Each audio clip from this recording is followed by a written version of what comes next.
শান্তি সম্প্ৰীতিৰে আৰু অধিক জীৱন হৈ উঠিব জীৱন। এই পাহাৰে ভৈয়ামৰ সমন্বয় আৰু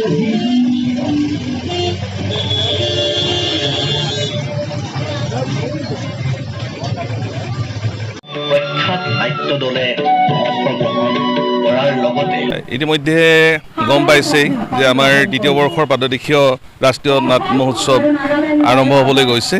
গতিকে আমাৰ যি সমন্বয় যাত্ৰা, সেই সমন্বয় যাত্ৰাৰ উদ্দেশ্য হৈছে যে নাটকৰ জৰিয়তে আমি যাতে সমাজৰ যি সমন্বয় সপোন দেখিছোঁ, সেই সপোনৰ বিষয়ে ৰাইজক জনাবলৈ আৰু ৰাইজ যাতে আহে আমাৰ সমন্বয়স্থলীলৈ, সেই উদ্দেশ্যে আজি আমি সমন্বয় যাত্ৰা কৰিছোঁ।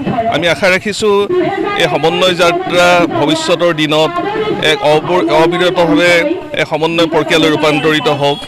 নগা আৰু অসমীয়াৰ মাজত সীমা সমস্যাক লৈ যি সংঘাত বা ভুল বুজাবুজি সৃষ্টি হৈ থাকে, এই যাত্ৰাই বা পাদদেশীয় ৰাষ্ট্ৰীয় নাট মহোৎসৱৰ এটা অংশ কাৰ্যসূচীৰ অংশৰূপে সমন্বয় যাত্ৰাই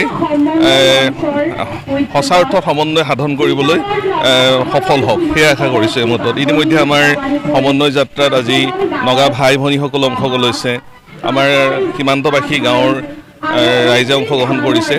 গতিকে সমন্বয় যাত্ৰাই মই ভাবোঁ যে এটা তাৎপৰ্য বহন কৰিছে আজিৰ দিনটোত।